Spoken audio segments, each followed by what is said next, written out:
Hello students, welcome to Chemophilus Laurica. कैसे हैं आप सब लोग?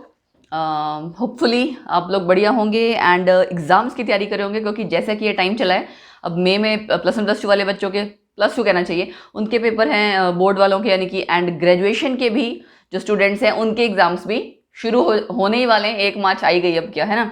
तो एक्चुअली आज की जो वीडियो है ये भी एक रिक्वेस्ट पे है। एक बच्ची है प्यारी सी जिसने कहा था कि मैम प्लीज़ इस चीज़ की वीडियो ज़रूर बनाइए, इस टॉपिक की। एंड अंजलि मोंगा उसका नाम है। So Anjali, this video specially for you, क्योंकि आपने कहा था कि ma'am Nernst distribution law and thermodynamic derivation पे आप वीडियो बनाइए, तो मैंने एक छोटी सी वीडियो ही आपके लिए बनाई है। होपफुली आप पसंद करेंगे, लाइक करेंगे एंड अच्छे से तैयारी करेंगे, है ना।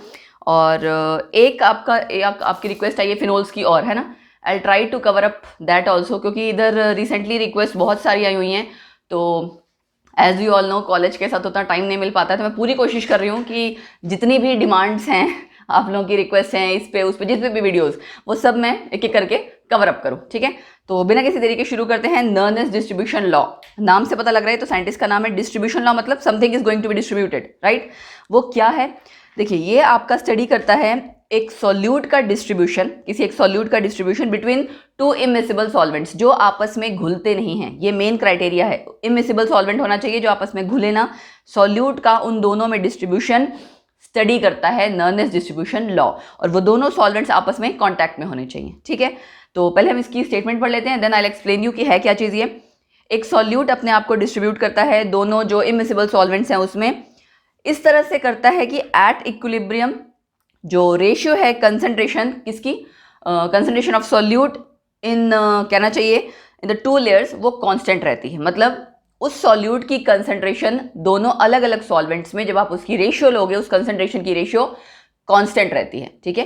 Ratio of that concentration of the solute in two different solvents is constant. But condition साथ में क्या है? At a given temperature. एक तो ये कंडीशन हो गई, इमिसिबल सॉल्वेंट है, ये भी मैं आपको पहले बता चुकी हूँ। दूसरा, provided the molecular state of solid is same. अब इसका क्या मतलब है? मतलब एसोसिएशन और डिसोसिएशन नहीं होनी चाहिए, मॉलिक्यूलर स्टेट उस सॉल्यूट की सेम रहनी चाहिए। ऐसा ना हो कि वो डिसोसिएट हो जाए आयंस में या डायमराइज हो जाए, है ना। तो जैसे हम नॉर्मली पढ़ते हैं कि एसोसिएशन या डिसोसिएशन होगा, तो आपका, आपने उसमें भी पढ़ा होगा उस चैप्टर में, वेन हॉफ फैक्टर पढ़ा होगा, राइट, सॉल्यूशंस के चैप्टर में, उसमें भी ये चीज़ आती है। अगर एसोसिएशन डिसोसिएशन है तो आपकी जो कॉलिगेटिव प्रॉपर्टी की वैल्यूज है वो सब चेंज हो जाएगी। सेम इज हेयर ऑल्सो, कि आपकी मॉलिक्यूलर स्टेट चेंज नहीं होनी चाहिए। तो इन शॉर्ट अगर हम कहें, एक सॉल्यूट अपने आप को डिस्ट्रीब्यूट करता है दो अलग अलग सॉल्वेंट्स में, दो अलग अलग इमिसिबल सॉल्वेंट्स में। उसमें जब हम एक कांस्टेंट टेम्परेचर पे उसकी कंसंट्रेशन की रेशियो चेक करते हैं उस सॉल्यूट की, वो कांस्टेंट है। ये पूरा कह सकते हो कि नर्नेस डिस्ट्रीब्यूशन लॉ है, कि वो इस तरह से अपने आप को डिस्ट्रीब्यूट करता है कि दोनों सॉल्वेंट्स में उसकी कंसंट्रेशन की अगर हम रेशियो लें तो वो कांस्टेंट रहेगी। आई होप आपको ये चीज़ क्लियर हो गई होगी, ठीक है Anjali. And to other also, ऐसा बुरा मत मानना कि मैं स्पेशली अंजलि के लिए कह रही हूँ, वो तो जस्ट एक कहना चाहिए कि हाँ, याद रहना चाहिए कि किस स्टूडेंट ने क्या डिमांड की थी किस टॉपिक के लिए, इस वजह से जस्ट मैंने स्पेसिफाई किया। But this topic is for everyone जो भी पढ़ना चाहता है ना। एंड स्पेशली मैं, ये ग्रेजुएशन का टॉपिक है, तो जो बच्चे अब ग्रेजुएशन के एग्जाम्स की तैयारी कर रहे हैं उनके लिए बहुत हेल्पफुल होगा। तो बस इसीलिए मैंने वीडियो सोचा बनाई दूँ, छोटी सी वीडियो है। कंसंट्रेशन ऑफ, सपोज कीजिए एक्स है, एक सॉल्वेंट में लिया, दूसरी सॉल्वेंट में लिया, दोनों की कंसंट्रेशन कांस्टेंट। अब ये के क्या है?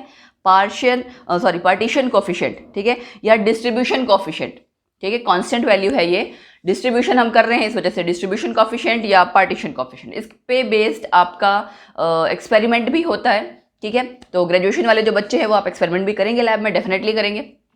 चलिए, ये आप देख सकते हैं क्या है, ये दोनों सॉल्वेंट आपके कॉन्टैक्ट में हैं, right. And concentration of x दे रखी है C1 C2, तो जस्ट सॉल्यूट एक्स को डिस्ट्रीब्यूट करके दिखाया हुआ है दो अलग अलग सॉल्वेंट्स में। अब हमें पढ़ना है कि जो नर्नेस डिस्ट्रीब्यूशन लॉ है इसकी लिमिटेशन क्या है या कंडीशन क्या है। लिमिटेशन मतलब कि कहाँ कहाँ हम अप्लाई कर सकते हैं, एंड सेम इज विद, आप कह सकते हो कंडीशन, कि क्या कंडीशन है कि ये कब अप्लाई होगा। वैलिडिटी क्या है, वैलिडेशन क्या है कि कब हम इसको अप्लाई कर सकते हैं, कब हम नहीं कर सकते। तो सबसे पहले लिमिटेशंस और कंडीशंस जानने के लिए फैक्टर्स पता होने चाहिए। किस पे डिपेंड करेगा? फैक्टर्स इसके 3 हैं। कैसा सॉल्यूट है, सॉल्यूट के नेचर पे, लिक्विड पेयर यानी जो आपके दो सॉल्वेंट्स हैं उनके नेचर पे, एंड टेम्परेचर। 3 चीज़ पे ये आपका पूरा प्रोसेस या लॉ डिपेंड करता है, ठीक है। प्रोसेस या लॉ तो नहीं कहना चाहिए, के की वैल्यू कहना चाहिए। पार्टीशन कोफिशिएंट आपकी 3 चीज़ पे डिपेंड करती है, nature of solute, nature of liquid pair, and तीसरा टेम्परेचर, ठीक है। अब बारी आई इसके बाद लिमिटेशंस और कंडीशंस की, जिसकी मैं बात कर रही थी, ठीक है। ये क्वेश्चंस जो मैं आपको करवा रही हूँ ये एग्जाम में आता ही आता है, ठीक है। तो आप इसको अच्छे से प्रिपेयर कर लीजिएगा, बहुत छोटा सा टॉपिक है, सो बट इंपॉर्टेंट है। टेम्परेचर कांस्टेंट होना चाहिए, जैसे कि हमने जो लॉ की जब डेफिनेशन की थी तब मैंने आपको बताया था टेम्परेचर मस्ट बी कांस्टेंट। उसके बाद 2 सॉल्वेंट्स इमिसिबल होने चाहिए, ये भी हम पढ़ चुके हैं। तीसरी चीज़ म्यूचुअल सॉल्युबिलिटी, दोनों सॉल्वेंट की वो इफेक्ट नहीं होनी चाहिए बाय एडिशन ऑफ सॉल्यूट, मतलब जब आप सॉल्यूट ऐड कर रहे हैं तो जो दोनों सॉल्वेंट्स की म्यूचुअल सॉल्युबिलिटी है आपस की, ठीक है, वो इफेक्ट नहीं होनी चाहिए। जैसे वो पहली थी उसकी प्रॉपर्टी वैसे ही बाद में भी रहनी चाहिए। सोचो ना, 2 सॉल्वेंट्स आपके सपोज पहले आपस में इमिसिबल थे, सॉल्यूट डालने पे अगर मिसिबल हो जाए तो हमारा तो पूरा लॉ डिस्टर्ब हो जाएगा। दैट्स वाई कि सॉल्यूट ऐड करने पे कोई चेंजेस नहीं आने चाहिए, ठीक है। उसके बाद सॉल्यूशन शुड बी डाइल्यूट, ये एक कंडीशन है जो आपको याद रखनी है। लॉ आपका तभी एप्लीकेबल होगा जब डाइल्यूट सॉल्यूशंस होंगे। जैसे जैसे कंसंट्रेशन बढ़ती जाएगी डेविएशन बढ़ती जाएगी, ठीक है।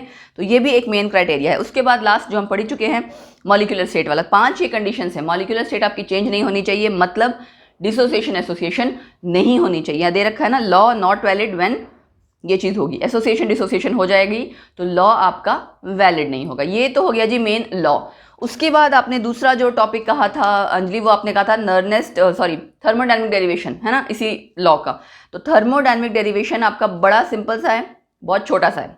शुरुआत करते हैं। पहली बात तो ये कि डेरिवेशन किस पे बेस्ड है वो हमें पता होना चाहिए।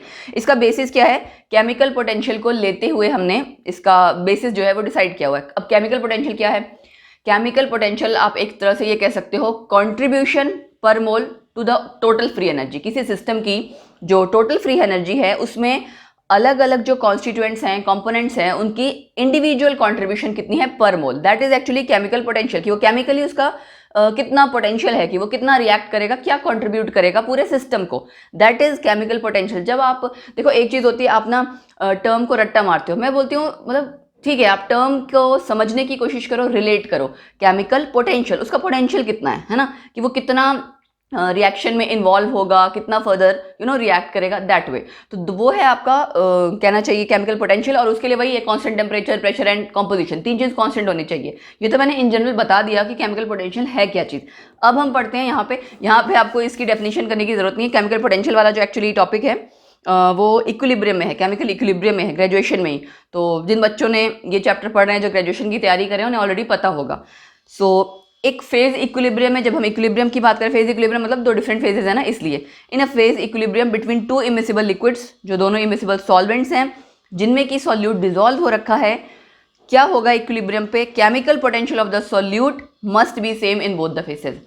केमिकल पोटेंशियल सेम होना चाहिए दोनों फेसेस में।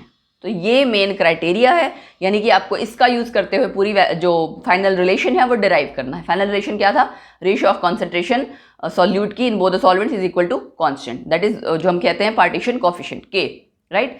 चलिए 2 इमिसिबल सॉल्वेंट लिए मैंने, ए एंड बी।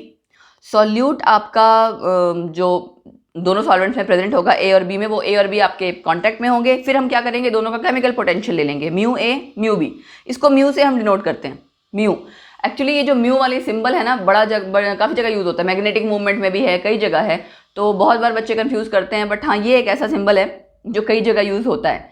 तो बस वो है कि नीचे जो आपका सबस्क्रिप्ट में कई बार टर्म्स नहीं, अल्फ़ाबेट चेंज हो जाता है, कई बार एम लिखा होता है, कभी कुछ लिखा होता है, तो आपने ध्यान रखना है। केमिकल पोटेंशियल भी म्यू से हम डिनोट करते हैं। इक्विलिब्रियम पे क्या होगा, दोनों इक्वल हो जाएगा, chemical potential of both the phases will be equal. Then after that आपको क्या करना है, थर्मोडायनेमिक्स की जो आपकी केमिकल पोटेंशियल का रिलेशन था ना, हमने जस्ट डेफिनेशन तो करी कि केमिकल पोटेंशियल क्या है। तो केमिकल पोटेंशियल का जो आपका रिलेशन है वो आपको याद होना चाहिए। किसी सब्सटेंस के लिए आप कैसे शो करते हो, mu is equal to mu not plus RT natural log a. अब ये म्यू क्या है मैंने आपको बता ही दिया है ना, केमिकल पोटेंशियल। म्यू नॉट, जब भी नॉट लग जाता है वो स्टैंडर्ड वैल्यू होती है, फाइन। तो ये आपका स्टैंडर्ड केमिकल पोटेंशियल हो गया। ए आपको पता ही है एक्टिविटी, एक्टिविटी का मतलब क्या है, एक्टिव कंसंट्रेशन, ठीक है, कि एक्चुअल में कितनी जो आपका जो भी सब्सटेंस आप स्टडी कर रहे हो वो एक्टिवली कितना इन्वॉल्व है, उसे हम कहते हैं एक्टिविटी। एक्टिविटी, फ्यूगिसिटी, ये जो वर्ड है विद रिस्पेक्ट टू कंसंट्रेशन या प्रेशर, इसकी जगह ही ऑलमोस्ट यूज होता है। बस हम ये कह सकते हैं active concentration, active pressure, that way, ठीक है। डिनोट आपका ये कंसंट्रेशन और प्रेशर को ही करता है। तो ये आपने लिखा, ठीक है। अब इसी इक्वेशन को हम अप्लाई करेंगे दोनों अलग अलग सॉल्वेंट्स में, या दोनों अलग अलग फेज में कह लो। फेज ए फेज बी के लिए देखिए मैंने अप्लाई करके दिखाया आपको, म्यू ए यहाँ पे सब जगह बाकी सब तो कांस्टेंट है, आर और टी तो कांस्टेंट है। आर आपका गैस कांस्टेंट, टी आपका टेम्परेचर हमने खुद ही कांस्टेंट रखा हुआ है अपने पूरे इस प्रोसेस में। तो ये आपकी एक्टिविटी चेंज हो रही है, ये चेंज हो रहा है, and standard values just A and B हमने मेंशन कर दिया। अब इसके बाद आपको क्या करना है, कंडीशन लगाओगे आप, mu A equal to mu B, ये आपने लगाया, इसको मैं मेंशन कर देती हूँ, because mu A is equal to mu B, ठीक है, हमने कहा था ना केमिकल पोटेंशियल इक्वल होगा इसलिए। अब उसके बाद अगर आप देखें तो दोनों वैल्यूज को आप इंटरचेंज कर सकते हैं, साइड से अगर आप चेंज करेंगे तो क्या आ जाएगा, आर टी नेचुरल लॉग, ये इस साइड जाएगा तो माइनस में हो जाएगा, natural log activity of A minus activity of B, तो डिवाइड में चला गया, एंड इसी तरह से mu naught B minus mu naught A, और उसके बाद इसकी वैल्यू आप निकालेंगे तो ये आ गया। अब आप इस चीज़ में अगर देखिए, टेम्परेचर कांस्टेंट है, स्टैंडर्ड वैल्यूज वैसे ही कांस्टेंट हैं, ठीक है, आर आपकी वैसे ही कांस्टेंट की वैल्यू, तो ये वाला पूरा पार्ट आपका क्या हो गया, राइट हैंड साइड वाला कंप्लीटली कांस्टेंट। एक्चुअली हमने जो जितनी टर्म्स थी उनको रीशफल या जो कहते हैं रीअरेंज किया ही इसलिए कि आपका एक साइड पूरी कांस्टेंट आ जाए। कभी भी किसी चीज़ को डिराइव करना है, ध्यान रखो कि आपको स्टार्टिंग रिलेशन जो भी है जहाँ से आपने शुरुआत करनी है एंड लास्ट का जो फाइनल रिजल्ट है आउटकम, वो आपको पता होना चाहिए, हाउ टू डिराइव दैट, उसमें कुछ चीज़ें ध्यान रखनी पड़ती हैं। बट बहुत बार बच्चे, मैं बोलती हूँ, रट्टा मारते हैं, तो मुझे लगता है आपको यहाँ पता था कि स्टार्टिंग में कॉन्सेंट्रेशन की ratio is equal to constant आनी है, तो आप एक साइड ऐसी चीज़ लेके आओगे जो सारी वैल्यूज कॉन्स्टेंट होंगी, वही मैंने यहाँ किया है। फाइन, अब आप देखिए, हम इसको हटा के कॉन्स्टेंट लिख सकते हैं, जायज़ है, लिख सकते हैं ना, हमने प्रूव कर दिया है या मेंशन कर दिया कि all values are constant. After that ये नेचुरल लॉग आप हटाएंगे तो भी कांस्टेंट ही आएगा। सो बेसिकली आपका जो फाइनल रिलेशन आ गया वो बड़ी आसानी से डिराइव हो गया कि सॉल्यूशंस आपके डाइल्यूट हैं तो हम कह सकते हैं एक्टिविटी किसके इक्वल है, कॉन्सेंट्रेशन के। तो ये चीज़ ध्यान रखनी है कि जब सॉल्यूशन ज़्यादा डाइल्यूट होते हैं तो हम एक्टिविटी की जगह क्या यूज़ करते हैं, कॉन्सेंट्रेशन। क्यों, जब कॉन्सेंट्रेटेड होंगे तो मैंने कहा ना, डाइल्यूट सॉल्यूशन में सॉल्वेंट ज़्यादा है, सॉल्यूट कम है, तो एक्टिव कंसंट्रेशन कम हो जाएगी कि एक्टिवली वो मॉलिक्यूल कितना पार्टिसिपेट कर रहा है, दैट्स वाई वहाँ हम वर्ड कंसंट्रेशन यूज़ करते हैं।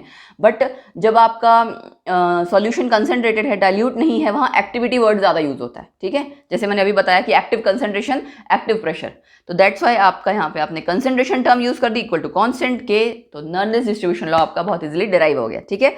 एंड ये तब एप्लीकेबल है, ये जो मैंने लिख रखा है, when solute is normally distributed in both the layer, ठीक है, ऐसा कुछ वही जो कंडीशन थी वो कंडीशंस इस पे अप्लाई हो जाएंगी।